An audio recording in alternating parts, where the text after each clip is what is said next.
नमस्कार दोस्तों, स्वागत है आपका हमारे YouTube चैनल फ्री एजुकेशन में। दोस्तों आज के इस वीडियो में हम ग्रुप डी के लिए प्रैक्टिस सेट नंबर 6 को सॉल्व करेंगे। दोस्तों इससे पहले हम 5 प्रैक्टिस सेट अपलोड कर चुके हैं, तो यदि आपने हमारे पुराने वीडियो नहीं देखे तो आप हमारे पुराने वीडियो भी देख सकते हैं।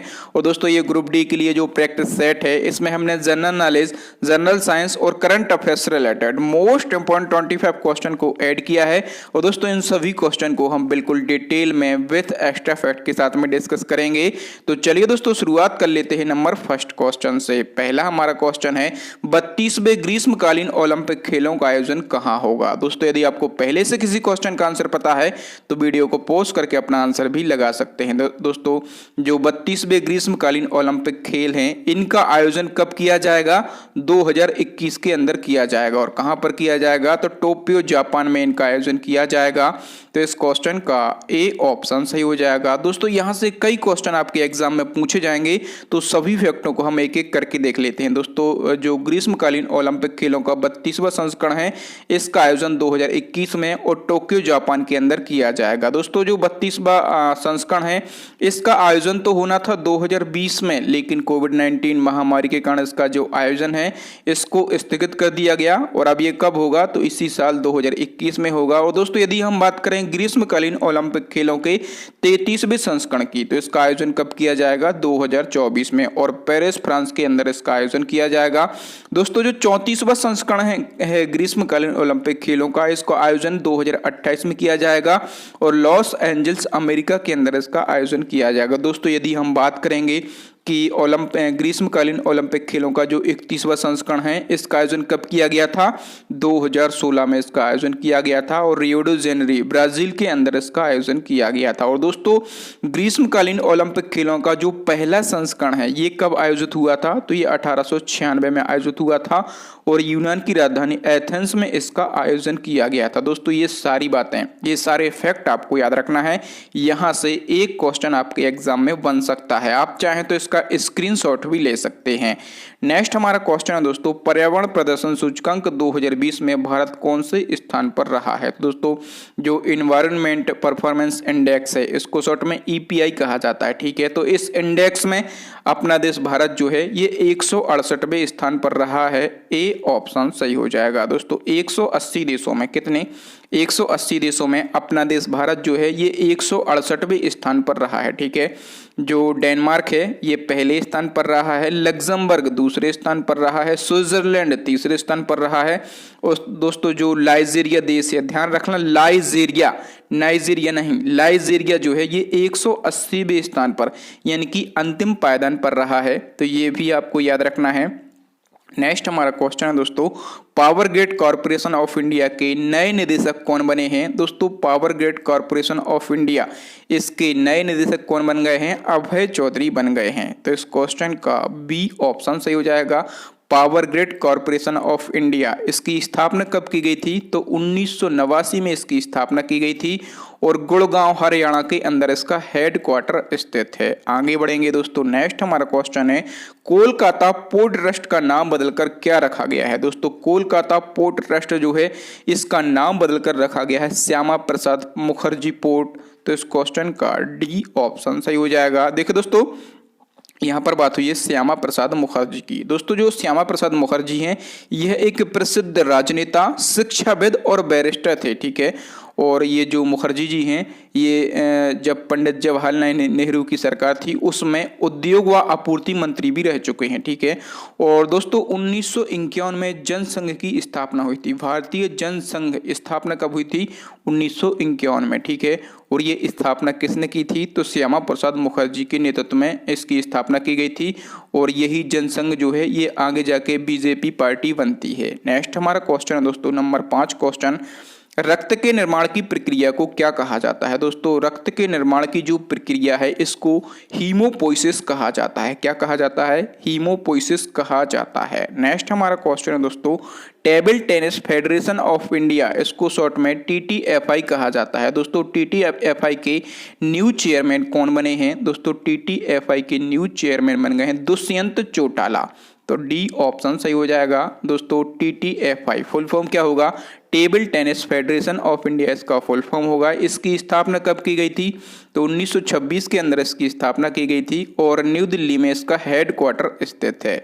नेक्स्ट क्वेश्चन देखेंगे दोस्तों, ऑक्टेन संख्या यानी कि ऑक्टेन नंबर किसकी गुणवत्ता को मापता है? दोस्तों जो ऑक्टेन नंबर है ये किसकी क्वालिटी को मापता है? दोस्तों ये मोटर ईंधन यानी कि पेट्रोल और डीजल की क्वालिटी को मापने के लिए इसका यूज किया जाता है। डी ऑप्शन सही हो जाएगा। नेक्स्ट क्वेश्चन देखेंगे दोस्तों, भारत के राष्ट्रपतियों में से कौन लोकसभा के अध्यक्ष भी रह चुके हैं? दोस्तों क्वेश्चन का लेवल थोड़ा सा ये कठिन लग रहा होगा कि इन 4 राष्ट्रपतियों में से ऐसे कौन राष्ट्रपति हैं जो कि लोकसभा के अध्यक्ष भी रह चुके हैं। दोस्तों मैं आपको बता दूं कि जो नीलम संजीव रेड्डी हैं ये भारत के कौन से नंबर के राष्ट्रपति बने थे? तो ये भारत के 6वें नंबर के राष्ट्रपति बने थे, ठीक है। और ये लोकसभा के अध्यक्ष भी रह चुके हैं। तो ये लोकसभा के कौन से नंबर के अध्यक्ष रह चुके हैं? तो ये लोकसभा के 4थे नंबर के अध्यक्ष रह चुके हैं, ठीक है। यदि हम बात करें कि लोकसभा के पहले नंबर के अध्यक्ष कौन थे, तो जी.वी. मावलंकर, इनका पूरा नाम क्या है? तो गणेश वासुदेव मावलंकर इनका पूरा नाम है और ये लोकसभा के पहले अध्यक्ष थे। आगे नेक्स्ट क्वेश्चन है, राज्यसभा के सभापति का कार्यकाल कितने वर्षों का होता है? ये क्वेश्चन भी कई बार रिपीट होता है। तो देखो दोस्तों, सबसे पहले आपको पता होना चाहिए कि राज्यसभा का सभापति कौन होता है। दोस्तों जो उपराष्ट्रपति होता है, ठीक है, जो उपराष्ट्रपति होता है वही राज्यसभा का सभापति होता है, ठीक है। और उपराष्ट्रपति का कार्यकाल कितने वर्षों का होता है? 5 वर्षों का होता है, ठीक है। बाकी दोस्तों यदि हम बात करें कि राज्यसभा के उपसभापति या फिर राज्यसभा के जितने भी सदस्य हैं सभी का कार्यकाल कितने वर्षों का होता है? तो सभी का कार्यकाल जो है 6 वर्षों का होता है, ठीक है। और राज्यसभा का सदस्य बनने के लिए न्यूनतम आयु कितनी होना चाहिए? दोस्तों यदि आपको राज्यसभा का सदस्य बनना है तो उसकी जो न्यूनतम आयु है ये होनी चाहिए 30 वर्ष, ठीक है। नेक्स्ट क्वेश्चन है, प्रधानमंत्री जनधन योजना में दुर्घटना बीमा कितना दिया जाता है? तो दोस्तों प्रधानमंत्री जनधन योजना में दुर्घटना बीमा दिया जाता है 2 लाख रुपए। ए ऑप्शन सही हो जाएगा। और देखो दोस्तों, यदि हम बात करें प्रधानमंत्री जनधन योजना की तो इसका शुभारंभ कब किया गया था? तो 28 अगस्त 2014 को इसका शुभारंभ किया गया था। इसका उद्देश्य क्या है? तो सभी परिवारों में कम से कम एक बैंक खाता हो, ये इसका प्रमुख उद्देश्य है। और देखिए दोस्तों इसमें लाभ क्या है? तो 2 लाख रुपए का दुर्घटना बीमा तथा 30,000 रुपए का जीवन बीमा कवर दिया जाता है इस योजना के अंतर्गत। और इसका क्रियान्वयन किस मंत्रालय के द्वारा किया जा रहा है? तो केंद्रीय वित्त मंत्रालय के द्वारा इसका क्रियान्वयन किया जा रहा है। नेक्स्ट हमारा क्वेश्चन दोस्तों, केंद्रीय अन्वेषण ब्यूरो, इसको शॉर्ट में सीबीआई कहते हैं, ठीक है। तो सीबीआई के नए महानिदेशक यानी कि सीबीआई के न्यू डीजी कौन बने हैं? दोस्तों सीबीआई के न्यू डीजी बन गए हैं प्रवीण सिन्हा। तो इस क्वेश्चन का बी ऑप्शन सही हो जाएगा। दोस्तों CBI central bureau of investigation, इसकी स्थापना कब की गई थी? तो 1963 में की गई थी। और हेडक्वार्टर कहाँ पर स्थित है? तो न्यू दिल्ली के अंदर इसका हेडक्वार्टर स्थित है। नेक्स्ट क्वेश्चन है, India international film festival Boston 2020 में लाइफ टाइम अचीवमेंट अवार्ड 2020 से किस व्यक्ति को सम्मानित किया गया? दोस्तों India international film festival Boston 2020 में लाइफ टाइम अचीवमेंट अवार्ड ये किसको दिया गया है? दोस्तों ये दिया गया है ओमपुरी को। तो इस क्वेश्चन का बी ऑप्शन सही हो जाएगा। दोस्तों ओमपुरी आप लोग जानते होंगे फेमस इंडियन एक्टर हैं। इनका निधन कब हुआ था? तो 2017 में इनका निधन हुआ था, ठीक है। और India international film festival Boston में लाइफ टाइम अचीवमेंट अवार्ड 2020 से किसको सम्मानित किया गया है? तो ओमपुरी को सम्मानित किया गया है। नेक्स्ट हमारा क्वेश्चन दोस्तों, जवाहरलाल नेहरू के नेतृत्व में मुस्लिम लीग अंतरिम सरकार में कब शामिल हुई थी? वेरी वेरी इंपॉर्टेंट क्वेश्चन है दोस्तों। तो दोस्तों यहाँ से 3-4 बातें आपको याद रखना है। एक आपको याद रखना है कि जो अंतरिम सरकार है, ठीक है, जो अंतरिम सरकार है इसकी घोषणा कब की गई थी? तो पंडित जवाहरलाल नेहरू ने 24 अगस्त 1946 को अंतरिम सरकार की घोषणा की थी, ठीक है। इसके बाद अंतरिम सरकार का गठन कब किया गया था? तो 2 सितंबर 1946 को अंतरिम सरकार का क्या किया गया था? गठन किया गया था, ठीक है। घोषणा कब की थी जवाहरलाल नेहरू ने? तो ये की थी 24 अगस्त 1946 को अंतरिम सरकार की घोषणा की थी, ठीक है। और गठन कब हुआ था? तो 2 सितंबर 1946 को अंतरिम सरकार का गठन हुआ था, ठीक है। प्रारंभ में जो मुस्लिम लीग है उसने अंतरिम सरकार में भाग नहीं लिया था, लेकिन 24 अक्टूबर 1946 को, कब, 24 अक्टूबर 1946 को जवाहरलाल नेहरू के नेतृत्व में मुस्लिम लीग अंतरिम सरकार में शामिल हो गई थी। तो ये 3 बातें मैंने आपको यहाँ से बताई हैं और ये तीनों बातें आपके एग्जाम में क्वेश्चन बनते हैं, तो आप इन बातों को याद रखेंगे। नेक्स्ट हमारा क्वेश्चन है दोस्तों, मोहम्मद अली जिन्ना ने पाकिस्तान की मांग किस वर्ष की थी? दोस्तों मोहम्मद अली जिन्ना, इसने पाकिस्तान की मांग कब की थी? 1940 में की थी। 1940 में मुस्लिम लीग का अधिवेशन लाहौर में हुआ था। ठीक है, मुस्लिम लीग का अधिवेशन 1940 में कहाँ पर हुआ था? लाहौर में हुआ था। ठीक है, और इसकी अध्यक्षता किसने की थी? तो इसकी अध्यक्षता की थी मोहम्मद अली जिन्ना ने। और इसी अधिवेशन में मोहम्मद अली जिन्ना ने 1940 में भारत से पृथक एक राज्य पाकिस्तान की मांग रखी थी। ठीक है दोस्तों, यहाँ से एक और क्वेश्चन पूछा जाता है कि जो पाकिस्तान शब्द है, ठीक है, पाकिस्तान शब्द है, इसका जन्मदाता कौन कहा जाता है? यानी कि पाकिस्तान शब्द के फादर कौन कहे जाते हैं? चौधरी रहमत अली। इनका नाम आपको जरूर याद रखना है, एक बार ये क्वेश्चन पूछा गया था। चौधरी रहमत अली जो हैं ये पाकिस्तान शब्द के जन्मदाता माने जाते हैं। नेक्स्ट हमारा क्वेश्चन है दोस्तों नंबर 15 क्वेश्चन,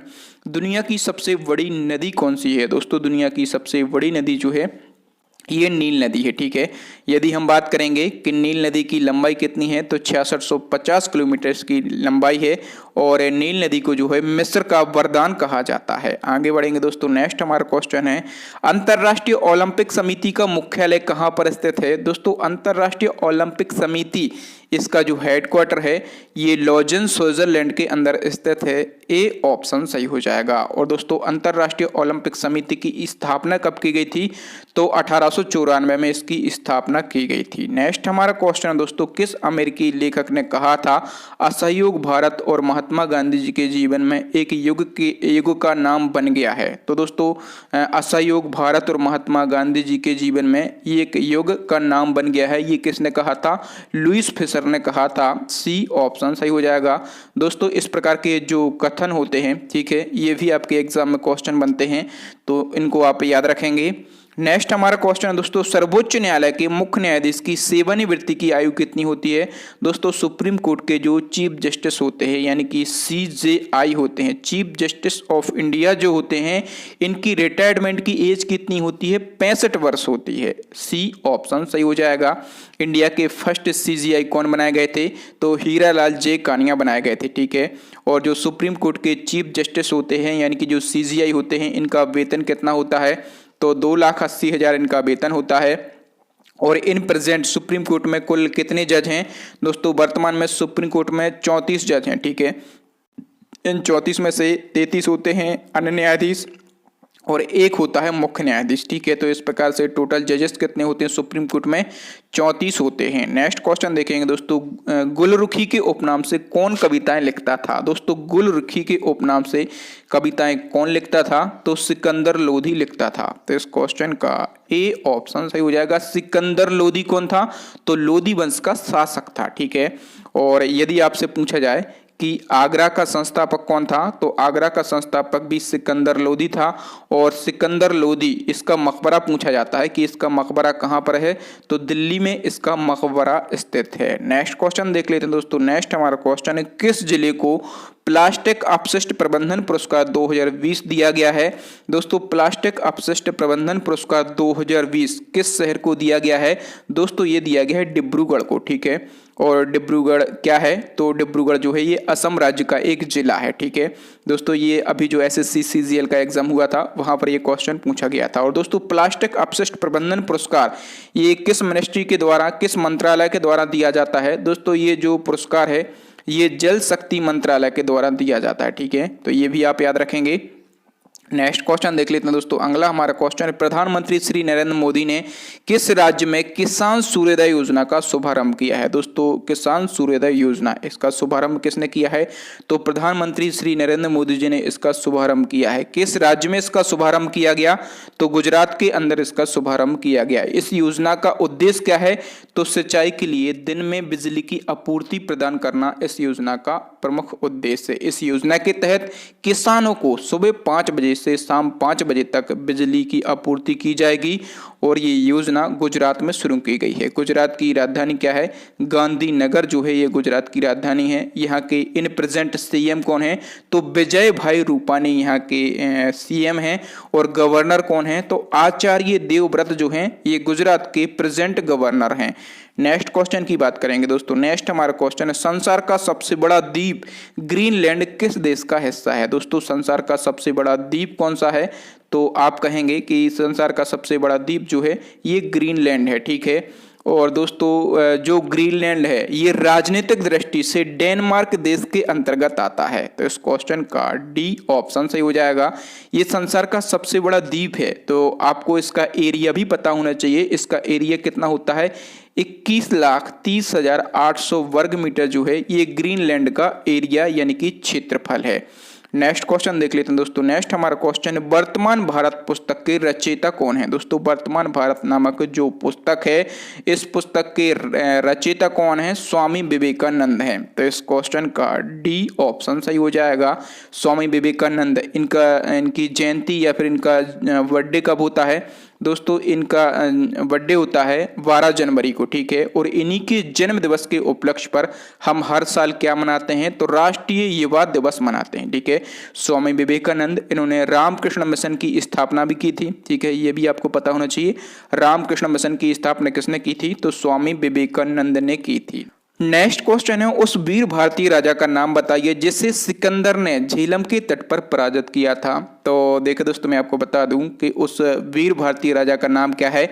तो पुरु या फिर इसको पोरस कहा जाता है। राजा पोरस के नाम से इसको जाना जाता है। बी ऑप्शन सही हो जाएगा। देखो दोस्तों सिकंदर और राजा पोरस के बीच में जो युद्ध हुआ था उस युद्ध को झेलम का युद्ध या फिर हाइड स्पीच के युद्ध के नाम से जाना जाता है। और दोस्तों जो राजा पोरस है इसका राज्य पंजाब में झेलम नदी से लगाकर चिनाब नदी तक फैला हुआ था। इसकी वीरता से प्रभावित होकर सिकंदर ने इसका जीता हुआ राज्य वापस कर दिया था। नेक्स्ट क्वेश्चन की बात करेंगे दोस्तों। नेक्स्ट हमारा क्वेश्चन है, अंतरराष्ट्रीय क्रिकेट परिषद, इसको शॉर्ट में आईसीसी कहा जाता है। तो आईसीसी के न्यू चेयरमैन के रूप में किसे चुना गया है? दोस्तों आईसीसी के जो न्यू चेयरमैन हैं कौन बन गए हैं? ग्रेग बार्कले बन गए हैं। बी ऑप्शन सही हो जाएगा। दोस्तों क्वेश्चन में बात हुई है आईसीसी की, ठीक है। तो आईसीसी का फुल फॉर्म आप लोग जानते होंगे, इंटरनेशनल क्रिकेट काउंसिल इसका फुल फॉर्म होता है। हिंदी में इसको अंतरराष्ट्रीय क्रिकेट परिषद कहा जाता है। दोस्तों जो आईसीसी है ये पूरे वर्ल्ड में क्रिकेट का आयोजन करवाता है। कहने का मतलब ये है कि आईसीसी क्रिकेट का वर्ल्ड लेवल का एक बोर्ड है, ठीक है। आईसीसी की स्थापना कब की गई थी? तो 1909 में की गई थी। इसका जो हेडक्वार्टर है ये दुबई के अंदर स्थित है, ठीक है। दुबई में संयुक्त अरब अमीरात में इसका हेडक्वार्टर स्थित है। और इसके वर्तमान में चेयरमैन कौन है? तो ग्रेग बार्कले इसके वर्तमान में चेयरमैन है। और वर्तमान में आईसीसी के सीईओ कौन है? तो मनु साहनी, ठीक है। मनु साहनी जो है ये वर्तमान में आईसीसी के सीईओ हैं। दोस्तों आज के लिए इतना ही। अब नेक्स्ट एंड लास्ट क्वेश्चन है आपके लिए, चैलेंजिंग क्वेश्चन है जो कि हम पूछते हैं अपने प्रीवियस वीडियो से। क्वेश्चन में पूछा गया है कि ब्लूमबर्ग द्वारा जारी नवाचार सूचकांक 2021 में कौन सा देश टॉप पर रहा है? दोस्तों ये क्वेश्चन जो है हमने बिल्कुल डिटेल में बताया था। जो हम प्रैक्टिस सेट लाए थे ग्रुप डी के लिए, प्रैक्टिस सेट नंबर 5, वहां पर हमने ये क्वेश्चन बिल्कुल डिटेल में बताया था। तो आपके लिए 4 ऑप्शन हैं, आप इस क्वेश्चन का आंसर बताएं। और इस क्वेश्चन के बारे में जितने भी फैक्ट आपको पता हो कि जैसे ये जो इंडेक्स है ये किसके द्वारा जारी किया जाता है, इसमें टॉप पर कौन सा देश रहा है, या फिर टॉप 3 देशों के बारे में आप बताएं। और इस इंडेक्स में अपने देश इंडिया की क्या रैंकिंग है, ठीक है, ये भी आप बताएं। तो थैंक यू दोस्तों, वीडियो देखने के लिए बहुत बहुत धन्यवाद। आपको वीडियो कैसा लगा ईमानदारी से हमें कमेंट करके जरूर बताएं। दोस्तों यदि आपको ये सेशन पसंद आया हो तो प्लीज वीडियो को लाइक कर दीजिएगा। अपने दोस्तों के साथ में आपके मोबाइल में जितने भी स्टडी से रिलेटेड ग्रुप हों सभी ग्रुपों में इस वीडियो को शेयर कीजिएगा। जो न्यू स्टूडेंट हमारे वीडियो को देख रहे हैं वो चैनल को सब्सक्राइब कर लें, साथ में बेल आइकन दबा लें। इससे जब भी मैं कोई नया और लेटेस्ट वीडियो डालूंगा तो उसको नोटिफिकेशन आपको मिल जाएगा, आप हमारा वीडियो सबसे पहले देख पाएंगे। दोस्तों इसी प्रकार के जो ग्रुप डी के लिए प्रैक्टिस सेट हैं वो देखने के लिए आप हमारी प्लेलिस्ट को विजिट कर सकते हैं। अभी तक हम 6 प्रैक्टिस सेट अपलोड कर चुके हैं चैनल पर। और दोस्तों इसके साथ में इस साल का जो करंट अफेयर्स है, ठीक है, जो इंपॉर्टेंट टॉपिक होते हैं और मंथली करंट अफेयर्स के वीडियो हम कंटिन्यू बनाते रहते हैं। जीके जीएस साइंस के भी हम वीडियो बनाते रहते हैं। तो आप हमारे पुराने वीडियोस जरूर देखें प्लेलिस्ट को विजिट करके। प्लेलिस्ट की लिंक आपको यहाँ पर आई बटन में मिल जाएगी या फिर नीचे आपको डिस्क्रिप्शन में मिल जाएगी, या फिर दोस्तों अभी आपको स्क्रीन पर 3 महत्वपूर्ण वीडियो दिख रहे होंगे, इन वीडियोस को जरूर देखें। थैंक यू दोस्तों, मिलते हैं अगले वीडियो में, तब तक के लिए जय हिंद। अपने घर पर रहिए, अपनों और अपनों का ख्याल रखिए। राम राम, दुआ सलाम। मिलते हैं अगले वीडियो में, तब तक के लिए जय हिंद, जय भारत, वंदे मातरम।